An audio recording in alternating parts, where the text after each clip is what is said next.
ఇండస్ట్రీలో hot topic గా మారిన బాలయ్య లైనప్ లిస్ట్ లో 5 టాలెంటెడ్ డైరెక్టర్స్. బాక్స్ ఆఫీస్ ని షేక్ చేసే కాంబినేషన్స్ సెట్. నటసింహం నందమూరి బాలకృష్ణ వరుసగా 500 కోట్లకు పైగా గ్రాస్ సినిమాలతో ఫుల్ జోష్ లో ఉన్నారు. ఇప్పుడు ఆ జోష్ ని కంటిన్యూ చేస్తూ బాక్స్ ఆఫీస్ దగ్గర అంతకు మించిన సంచలనాలు సృష్టించడానికి సిద్ధమవుతున్నారు. ఈ క్రమంలోనే 5 టాలెంటెడ్ డైరెక్టర్స్ తో చేతులు కలుపుతున్నట్లు తెలుస్తోంది. బాలకృష్ణ తన నెక్స్ట్ మూవీని గోపీచంద్ మలినేని దర్శకత్వంలో చేస్తున్న విషయం తెలిసిందే. వృద్ధి సినిమాస్ బ్యానర్ పై సతీష్ కిలారు నిర్మిస్తున్నారు. వీరసింహారెడ్డి తర్వాత బాలయ్య మలినేని కాంబినేషన్ లో వస్తున్న చిత్రం ఇది. గోపీచంద్ మలినేని తర్వాత బాలకృష్ణ లైనప్ లో 4 దర్శకులు ఉన్నట్లు సమాచారం. ఆ దర్శకులు ఎవరో కాదు, అనిల్ రావిపూడి, కొరటాల శివ, బాబీ కొల్లి, వంశీ పైడిపల్లి. భగవంత్ కేసరి తర్వాత బాలకృష్ణ, అనిల్ రావిపూడి మరోసారి కలిసి పనిచేయబోతున్నారు. షైన్ స్క్రీన్స్ బ్యానర్ పై సాహు గారపాటి ఈ చిత్రాన్ని నిర్మించనున్నారు.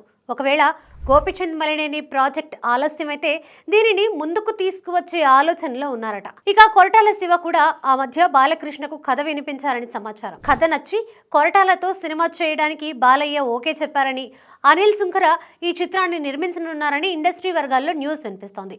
బాలకృష్ణ, బాబీ కొల్లి కాంబినేషన్ లో నాగవంశీ నిర్మించిన మూవీ డాకు మహారాజ్. ఈ కాంబోలో మరో చిత్రాన్ని నిర్మించే ఆలోచనలో నాగవంశీ ఉన్నారు.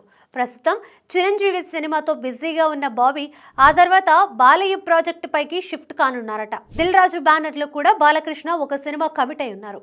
ఈ చిత్రానికి వంశీ పైడిపల్లి దర్శకత్వం వహించే అవకాశం ఉందని అంటున్నారు. ఇప్పటికే పలువురు టాలీవుడ్ స్టార్స్ తో పనిచేసిన పైడిపల్లి కొంతకాలంగా బాలీవుడ్ ప్రయత్నాల్లో ఉన్నారు. అలాంటిది ఇప్పుడు బాలకృష్ణ నుంచి ఆయనకు గ్రీన్ సిగ్నల్ వచ్చినట్లు న్యూస్ వినిపిస్తోంది. ఇదిలా ఉంటే ఒక నూతన దర్శకుడు సైతం బాలకృష్ణకు సరిపోయే కథను సిద్ధం చేసి దిల్ రాజుకి వినిపించినట్లు టాక్. ప్రస్తుతం బాలకృష్ణ లైనప్ సాలిడ్ గా ఉంది. ఈ సినిమాలన్నీ బాక్స్ ఆఫీస్ దగ్గర సంచలన వసూళ్లు సాధించగలిగిన సత్తా ఉన్నవే.